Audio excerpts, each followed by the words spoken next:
అందరికీ మన రక్షకుడైన యేసుక్రీస్తు వారి నామంలో వందనాలు. బైబిల్లో 40 దినాల ప్రాముఖ్యత కలిగిన సందర్భాలు. ఆదికాండం 7వ అధ్యాయం 4వ వచనం ప్రకారం దేవుడు నోవాహుతో 40 దినాలు భూమి మీద వర్షం కురిపించి తాను చేసిన సమస్త జీవరాశులను భూమి మీద ఉండకుండా తుడిచివేయుదునని నోవాహుతో చెప్పెను.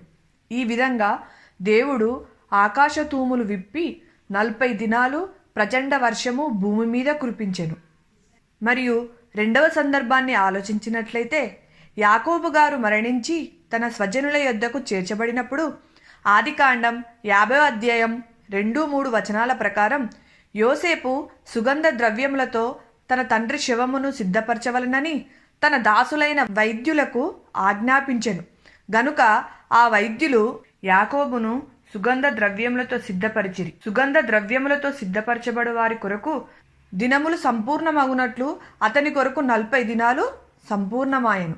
మరియు మూడవ సందర్భాన్ని మనం చూసినట్లయితే నిర్గమకాండం 24వ అధ్యాయం 16-17 వచనాల ప్రకారం సినాయి కొండ మీద నిలిచిన మేఘంలో నుండి దేవుడు మోషేని పిలిచెను. అప్పుడు మోషే ఆ మేఘంలో ప్రవేశించి కొండ మీదికి ఎక్కెను. మోషే ఆ కొండ మీద 40 దినములు ఉండెను. 40 దినాలు ఇజ్రాయేళ్ల కొరకు ధర్మశాస్త్రాన్ని రాసెను.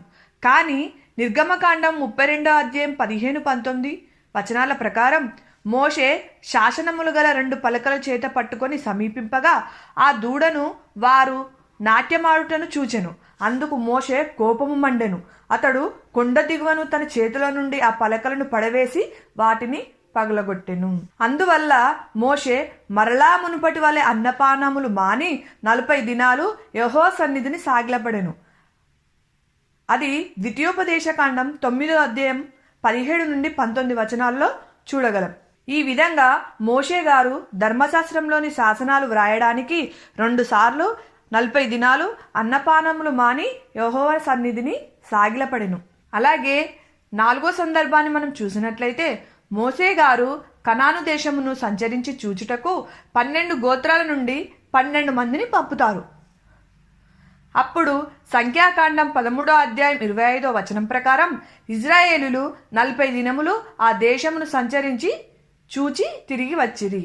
మోషే గారి ఆజ్ఞ ప్రకారం ఇజ్రాయేలీలు కనాను దేశాన్ని 40 దినాలు సంచరించి చూచి తిరిగి రావడం జరుగుతుంది. 5వ సందర్భాన్ని మనం చూసినట్లయితే ఫిలిస్తీయులు తమ సైన్యములను యుద్ధమునకు సమకూర్చి యూదా దేశంలోనికి కూడి వచ్చిరి. ఫిలిస్తీయులు ఆ తట్టు పర్వతం మీదను ఇజ్రాయేలీలు ఈ తట్టు పర్వతం మీదను నిలిచి ఉండగా ఉభయుల మధ్యను ఒక లోయ ఉండెను. అప్పుడు గాతు వాడైన గొల్యాతు అను శూరుడొకడు ఉండెను. 1 సామ్యులు 17-16 వచనంలో ఉన్నట్టు ఆ ఫిలిస్తీయుడు ఉదయమునను సాయంత్రమునను బయలుదేర్చు 40 దినాలు తన్ను తాను అగుపరుచుకొనుచు వచ్చెను. ఈ విధంగా గాతు వాడైన గొల్యాతు తనను గురించి తాను 40 దినాలు అగుపరుచుకునేను. 6వ సందర్భాన్ని మనం చూసినట్లయితే రాజైన అహబ్ భార్య అయిన యెజెబెలు ఒక దూత చేత వర్తమానం పంపించెను ఇలా: రేపు ఈ వేళకు నేను నీ ప్రాణమును వారిలో ఒకని ప్రాణం వలె చేస్తాను అని.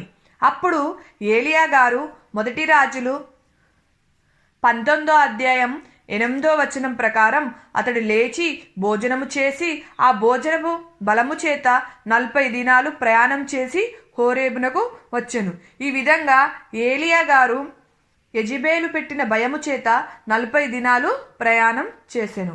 మరియు దేవుడు యోనాను నినివే పట్టణస్థులకు ఈ విధంగా ప్రకటన చేయమన్నాడు. యోనా గ్రంథం 3వ అధ్యాయం 4వ వచనంలో చూచినట్లయితే యోనా ఆ పట్టణంలో ఒక దిన ప్రయాణమంతయు దూరము సంచరించుచు ఇక 40 దినములకు నినివే పట్టణము నాశనమగునని ప్రకటన చేసెను. యోనా గారు ఇలాగూ 40 దినములకు నినివే పట్టణము నాశనమగునని చెప్పగానే నినివే పట్టణస్థులు దేవుని యందు విశ్వాసముంచి గనులేమి అల్పులేమి అందరూ ఉపవాసం చేసిరి. మరి ఒక సందర్భాన్ని మనం చూసినట్లయితే దేవుడు యెహెజ్కేల్ గారితో యూదావారి దోషము నిమిత్తము యెహెజ్కేల్ గారిని కుడిప్రక్కకు పండుకొని ఉండి 40 దినాలు వారి దోషమును భరింపవలనని చెప్పెను.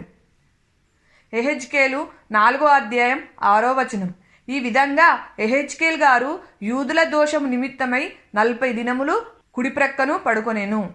మత్తయి సువార్త 4వ అధ్యాయం 1వ వచనంలో, అప్పుడు యేసు అపవాది చేత శోధించబడుటకు ఆత్మ వలన అరణ్యమునకు కొనిపోబడెను. 40 దినాలు ఉపవాసం చేసెను.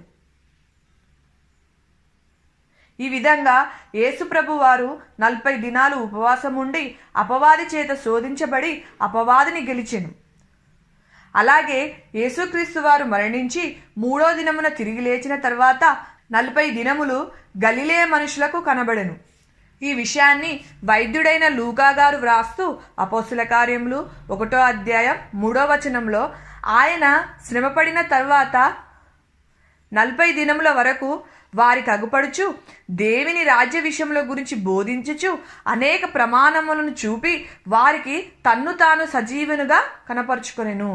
ఈ విధంగా బైబిల్లో 40 దినాల ప్రాముఖ్యత గురించి తెలపడం జరిగింది.